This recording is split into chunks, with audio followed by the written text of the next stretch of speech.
I'm Christopher Rokas, actor, director of both stage and screen, and I want to share with you a little bit about The Phantom of the Opera, the book. Now, this is one of my favorite pieces of literature. It was originally published in France, in French, of course, in 1909 by Gaston Leroux. And as we go through this, I will be butchering a lot of French words. The original pronunciation was Le Phantom de l'Opéra. Again, a butchering of it. It was adapted into English in 1911 and has spawned, the book itself is now considered to be a piece of French classic literature, but in reality, it went out of print several times in the 19th century.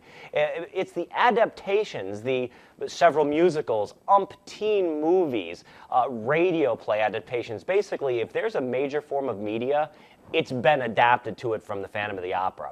Now, the book takes place inside, or the story rather, takes place inside the Paris Opera House. Now, the book is based on supposed happenings of hauntings inside the Paris Opera House.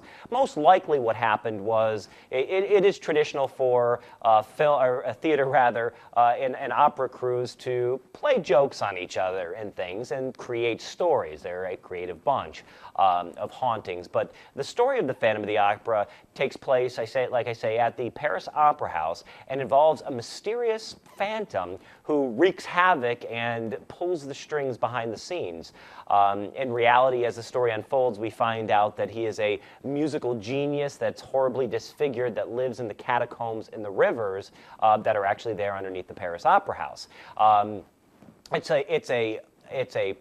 Some consider it a horror story, a suspense story. It has intrigue, romance.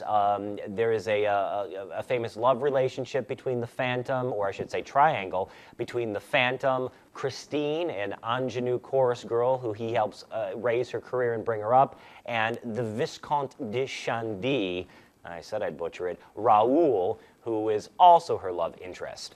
It plays out with different elements of all those things: romance, suspense, horror. Now, if you've seen some of the adaptations, they are all adaptations, whether it be Weber's musical to, Robert Englund, famous for Freddy Krueger's adaptation of it on film. Just because it says Phantom of the Opera, it is public domain, so you can just grab it and adapt it to your wildest dreams. You may or may not be seeing the true story that Gaston Leroux intended for you to see, the literature, the heart behind it. So if you have an interest in it, go out and read The Phantom of the Opera. I'm Christopher Rokas.